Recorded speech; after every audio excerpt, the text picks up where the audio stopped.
Sxemdə A məntəqəsində havanın temperaturu müsbət 16 dərəcə Selsi, B məntəqəsində isə -8 dərəcə Selsidir. C məntəqəsindən A məntəqəsinə axan çayın uzunluğu 1000 kilometr olarsa, çayın meylliyini hesablayın.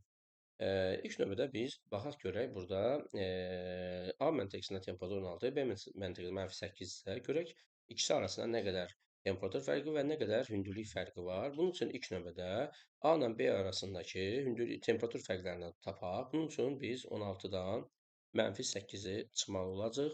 Demək ki, çıxılsın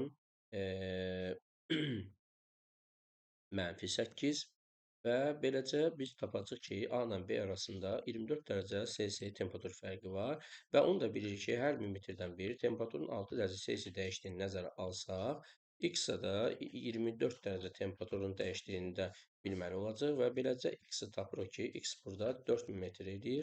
Demək ki, A-dan B-yə 4000 metr məsafə var.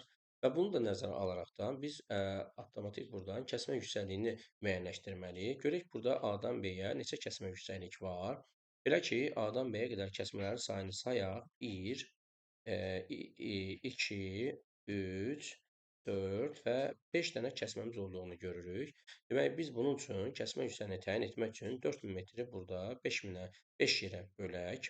Belə ki, demək 4000-i biz 5 yerə bölsək, burada alacağımız cavab 800 metr olacaq ki, və buradan anlayacağıq ki, hər kəsmə yüksəkliyinin hündürlüyü 800 metrdir.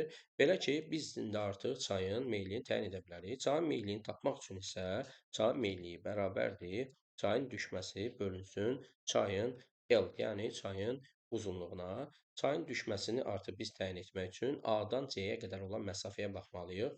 A-dan C-yə 4 dənə kəsmə uzunluğu, hündürlük kəsmənin olduğunu bilərəkdən və 4 kəsməmiz, hər kəsməmiz 800 metrdən qəbul etsək, 400-ü biz 800 metrə vuracaq və alacaq ki, çayın düşməsi demək 3200 metrdir. Demək, 4-ü vurduq biz burada 800-ə və aldı ki, çayın düşməsi nə qədərdir?